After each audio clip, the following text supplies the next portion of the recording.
Agendanya hari ini ya kita mau berkoordinasi lagi tentang Zefania, tentang perkembangan kasus Zefania yang sampai hari ini memang masih belum ada ini.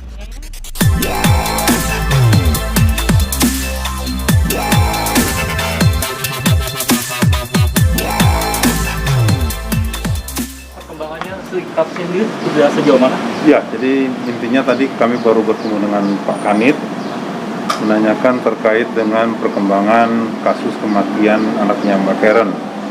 Ya, teman-teman sudah tahu yang jatuh dari balkon lantai 6. Ya, kenapa kita menanyakan terus? Karena saya berpikir bahwa ini sudah terlalu lama, sudah hampir 1 tahun, pas 1 tahun, Februari besok, bulan ini ya, Februari tanggal 7, persis 1 tahun.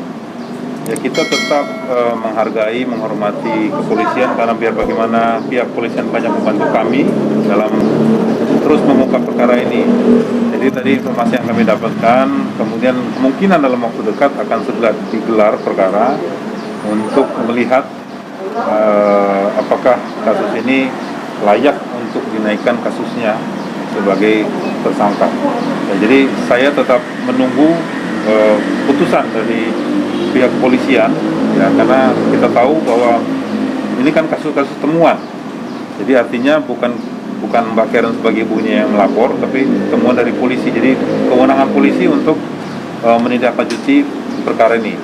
Tapi kami tetap berdoa bahwa ya kita tidak mempermasalahkan mengotot supaya mantan suami atau suaminya itu nanti di penjara. Kita tidak mengharapkan itu, tapi yang kita minta itu adalah keadilan.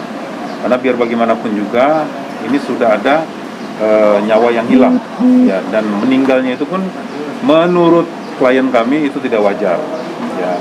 Jadi itu yang kami mau minta supaya kejelasan kasus ini bisa terungkap sehingga ibunya pun tidak terus-menerus berada dalam kesedihan. Sebagai manusia dia berusaha untuk tetap tegar, tapi biar bagaimanapun juga ya ini anak Mas, dan anak itu hanya anak satu-satunya semata wayang.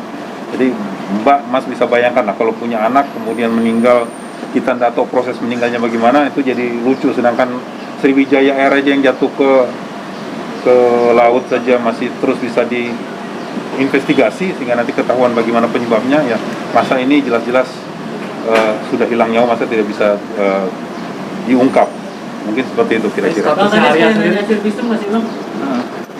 Terkait dengan hasil visum, nanti coba teman-teman tanya saja ke Pak Kanit, ya, karena saya tidak akan bicara itu lebih jauh. Soalnya hasil visum ini kan menjadi kewenangannya kepolisian. Ya. Mbak Karen sendiri seperti apa, Mbak Karen, hampir setahun ini? Saya sih hanya berdoa dan terus berharap bahwa keadilan akan ditegakkan untuk anak saya, Zefania, satu-satunya cinta saya, permata hati saya, jantung hati saya. Ini sudah hampir 1 tahun dan memori itu masih lekat sekali di saya punya jiwa dan saya punya pikiran, saya punya hidup betul-betul berasa hampa sekali tanpa dia sampai hari ini.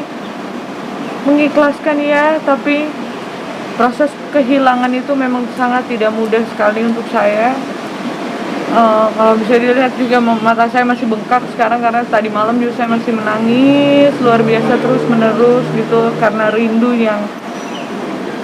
yang mendalam gitu terhadap anak saya. Dan saya berharap bahwa keadilan ini akan ditegakkan saja untuk Zefania. Apapun proses dari kepolisian ini, apapun keputusan dari gelar perkara itu saya serahkan kepada kepolisian. Dan ingat bahwa Tuhan itu maha adil, Tuhan maha tahu, dan Tuhan adalah hakim yang adil. Dan suatu saat segala sesuatunya pasti akan terungkap. Mbak Karen ini merasa capek dan lelah nggak sih, kasus ini masih bergulir hampir setahun? Sangat lelah sekali. Mental, fisik, semua lelah, tapi saya tidak ada jalan lain selain saya harus kuat dan harus terus menjalani ini. Ya ini sudah putus komunikasi dengan mantan suami ya, karena mungkin suami terkesan kayak cuci tangan terhadap kasus ini, Mbak? Atau seperti apa? Tetap masih komunikasi? Enggak, sama sekali tidak berkomunikasi ya. Gimana melihat? Ada etikat baik dan tanggung jawab nggak sih dari mantan suami sejauh ini? Tidak ada, Tidak ada. tidak ada. Abang tadi ngomong mau lapor lagi katanya. Nah, itu gimana, Bang? Tadi kan ngomong tuh. Ya, memang ada niatan seperti begitu karena biar bagaimanapun juga begini. Ya, yang saya tidak terima, ya, kan teman-teman mungkin sudah tahu bahwa di Pengadilan Negeri Jakarta Selatan sudah putus cerai, ya kan. Tapi kemudian suami kan kalau nggak salah banding. Saya juga nggak tahu apa yang mau dibandingin gitu loh. Ya anak sudah nggak ada, harta pun nggak ada gitu ya. Jadi apa yang tapi itu hak dia. Ya bahwa dia punya hak untuk melakukan banding. Lucu ya, Ya, itu maksudnya jadi- dia yang menggugat, Nah, dia yang menggugat sekarang gini, dia yang menggugat, dia yang naik banding, dia yang nggak mau cerai gitu. Sedangkan kecuali saya yang banding gitu kan, saya yang nggak mau dicerai gitu. Ini aneh, dia yang menggugat cerai, dia yang naik banding gitu. So ini maksudnya apa gitu semuanya? ini? kemudian kan dia buat satu statement bahwa seolah-olah Mbak Karen ini sudah melakukan satu perbuatan yang tidak baik gitu loh. Sebagai seorang istri katanya sudah melakukan perzinahan. Memangnya kamu duduk orang berzina itu kamu lihat sama mata kepala kamu? Ya. Perzinahan itu kan satu pasal yang harus dibuktikan gitu loh. Ya kan? Kalau kamu tidak bisa buktikan, kita akan laporkan bahwa itu akan jadi pencemaran nama baik gitu loh. Ya kan? Jadi tidak seenak-enaknya kalau dia bilang bahwa dia punya hak hukum untuk melaporkan seseorang, loh kita juga punya hak hukum untuk melapor gitu loh. Ya cuma tadi ya artinya begini, satu seperti begitu ya. Jadi kira-kira yang kita harapkan bahwa hari ini apa yang tadi sudah kami komunikasikan dengan pihak kepolisian dalam hal ini Pak Kanit, mudah-mudahan nanti bisa ditindaklanjuti dan gelar perkara yang dimaksud supaya statusnya jadi naik, nah itu bisa segera terlaksana. Kapan tuh Bang? Dalam waktu dekat Mas, dalam waktu dekat. Masalah yang ingin dilaporkan apa? Ya otomatis pencemaran nama baik Mas. Ya. Ada berapa orang tuh termasuk saya tuh sebagai lawyernya kata juga mau dilaporkan, ya kan? Ya silakan saya tadi saya bilang itu hak hukumnya dia, tapi saya juga punya hak hukum untuk melaporkan dia gitu loh. Ya kan? Jadi jangan seenak-enaknya karena dia bilang kan seolah-olah katanya kita sudah mencemarkan nama baiknya terkait dengan dia pernah dirawat di rumah sakit, ya kan sekian tahun, ya kan.